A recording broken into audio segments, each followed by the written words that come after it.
यानंतरची एक महत्त्वाची बातमी, अब्दुल सत्तारांच्या बंडखोरीवर पक्षश्रेष्ठी नाराज असल्याची माहिती सूत्रांनी दिली आहे। महायुती म्हणून लढण्याबाबत सूचना, तरी देखील बंडखोरी करणं अयोग्य असं सांगण्यात आलंय।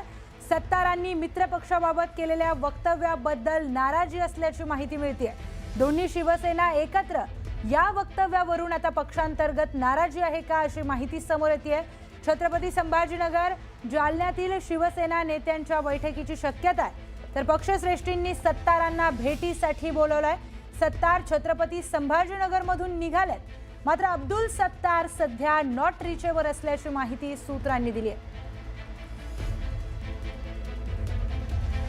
तर एकनाथ शिंदे अब्दुल सत्तार यांच्यावर का नाराज आहेत त्याची कारणं पाहूयात या स्पेशल रिपोर्टमधून।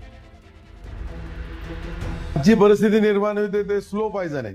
हळूहळू शिवसेनेला मारायचा स्लो पॉइझनची जी परिस्थिती निर्माण झाली। अब्दुल सत्तारांनी माननीय एकनाथ शिंदे यांची परवानगी घेतली का हे विचारावं लागेल। डोम कांवळ्यांनी आमच्यावर टीका करू नये आणि कामाख्या देवीची महंती सत्तारांनी सांगावी। आम्हाला इतके दुर्दैवी दिवस आमच्यावर आलेले सांगतो फॉर्म माग घेतील। हे जे चाललंय ना त्यांचं, हे नेहमीच आहे। महायुतीतले घटक पक्ष असलेल्या शिवसेना आणि भाजप या मित्र पक्षांच्या नेत्यांमध्ये रंगलेलं हे शाब्दिक युद्ध। छत्रपती संभाजीनगर विधान परिषदेच्या जागेवरून हा वाद पेटला। शिवसेनेनं या जागेवर दावा ठोकलेला खरा, पण भाजपनं ही जागा आपल्याकडे खेचून आणली। पण त्याच वेळी सेनेचे आमदार अब्दुल सत्तारांचा मुलगा समीर सत्तार यांनी अपक्ष उमेदवारी दाखल केली आणि बंडाचा झेंडा फडकवला। छत्रपती संभाजीनगरात राजकीय घडामोडींवरून शिवसेना आमदार अब्दुल सत्तारांनी भाजपवर टीकेची तोफ डागली। का आपण जे 2.5 वर्ष ज्या पक्षाला सोडून आपण एक पक्षासाठी भारतीय जनता पार्टी आमचा जो जुना मित्र पक्ष आहे, याच्यासाठी आम्ही आमच्या पक्षाच्या नेत्याला सोडून इकडे आलो आणि परत अशी परिस्थिती निर्माण होईल। आज जी परिस्थिती निर्माण होते ते स्लो पॉइझन आहे। हळूहळू शिवसेनेला मारायचा स्लो पॉइझनची जी परिस्थिती निर्माण झाली, याला भविष्यामध्ये याच्यावर उपचार करणं गरजेचं आहे। छत्रपती संभाजीनगरामध्ये भाजप नेत्यांकडून शिवसेनेचं खच्चीकरण केलं जात आहे असा आरोप अब्दुल सत्तारांनी केलाय। आज या 18 महिन्यामध्ये जे जे घडू लागलं, या 18 महिन्याच्या घडलेल्या राजकारणामध्ये सन्माननीय मुख्यमंत्रीच्या बद्दल आमची कोणतीही तक्रार नाहीये, परंतु खाली सावे साहेब असतील, बाकीचे लोक असतील, हे ज्या पद्धतीने आमच्या पक्ष संपवण्याचा कट रचू लागले, यांच्यासाठी आम्ही आमच्या नेत्याला ही सर्व जागृत करून देणं, सर्व माहिती देणं हे जरुरी आहे। मला वाटतं का पुढच्या भविष्यामध्ये आम्हाला शिवसेना, जसं काँग्रेसचे आज हाल झाले या संभाजीनगर औरंगाबाद जिल्ह्यामध्ये, तसे आमचे हाल करण्याचा काही कट रचू लागले का, हे मला तर दिसतोय। अब्दुल सत्तारांनी सोडलेल्या या शाब्दिक बाणांमुळे महायुतीमध्ये वादाची ठिणगी पडली। भाजप नेत्यांनी सुद्धा सत्तारांवर तितक्याच द्वेषानं पलटवार केला। सत्तारांनी बोलण्याआधी पक्षाच्या नेत्यांची परवानगी घेतली होती का असा प्रश्न भाजपनं उपस्थित केला। सातत्याने हे व्यक्तिमत्व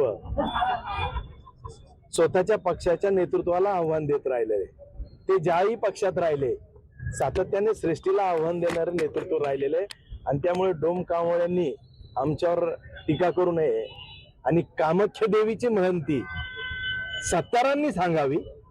आम्हाला इतके दुर्दैवी दिवस आमच्यावर आलेले। समन्वय समितीच्या बैठकीत ठरलं होतं की आपापल्या नेत्यांनी आपापल्या आमदारांना, मंत्र्यांना काही मीडियावर बोलण्यापूर्वी आपल्या नेत्याची परवानगी घ्यावी। अब्दुल सत्तारांनी माननीय एकनाथ शिंदे यांची परवानगी घेतली का हे विचारावं लागेल। परंतु हातून गेलेल्या ज्या 2-3 संध्या होत्या, त्या संध्या गेल्यामुळं कदाचित त्यांना असं वाटतं की माझी आता बिलकुलच दाद मोज नाही आहे वर्षभरापासून, तर किमान मी लोकांच्या पुढे तरी गेलो पाहिजे, याच्यासाठी असलेला खटाटोप येतो सगळा।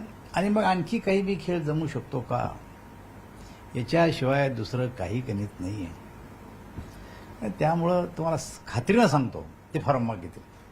ते सांगतो फॉर्म माग घेतील। हे जे चाललंय ना त्यांचं, हे नेहमीच आहे। विधान परिषद निवडणुकीवरून या दोन्ही पक्षात जुंपलेली असतानाच विरोधकांनी यावरून टोले हाणण्याची संधी साधून घेतली आहे. आम्ही योग्य वेळी बाहेर पडतो. मला वाटतं ते गृहस्थ असं म्हणतात, तुम्ही ज्याचं नाव घेतलं ते, की भाजपा हे स्लो पॉयझनिंग आहे असं मला कोणतरी म्हणतं. आता कळेल त्यांना. तसं हे भारतीय जनता पार्टीचा स्वभाव आहे. नितीश कुमारचं काय झालं आता? आहे राहिलं मुख्यमंत्री कोणा झाला?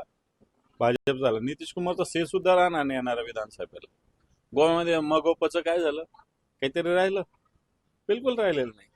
असे अनेक राज्य आहेत की जिथं भारतीय जनता पार्टीनं स्वतःची ताकद नसताना एखादा पक्ष हाती धरला आणि त्या पक्षाचा नंतर त्याच्यात म्हणजे जशी ती मांजरीची गोष्ट नाही का, स्वतःच्या पिल्लाच्या डोक्यावर बसून जायचं, तसा तो प्रकार भारतीय जनता पार्टी करते आणि इथं त्यांनी केलेलाच आहे ऑलरेडी.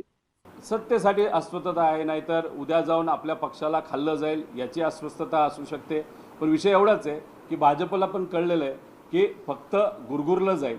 जो वाघ असतो आणि त्याला दातच नसतात त्याची तशी भीती नंतर राहत नसती. अशीच काही परिस्थिती या दोन्ही पक्षाची भाजपबरोबर राहून दुर्दैवाने त्या ठिकाणी झालेली आहे. एकनाथ शिंदे साहेब ताकदवान नेता आहे, पण भाजप त्यांची ताकद हळूहळू संपवणार हे मात्र त्या ठिकाणी खरं. भाजपकडनं मित्रपक्षांचं खच्चीकरण करायचा प्रयत्न केला जातोय असा आरोप विरोधकांनी केला.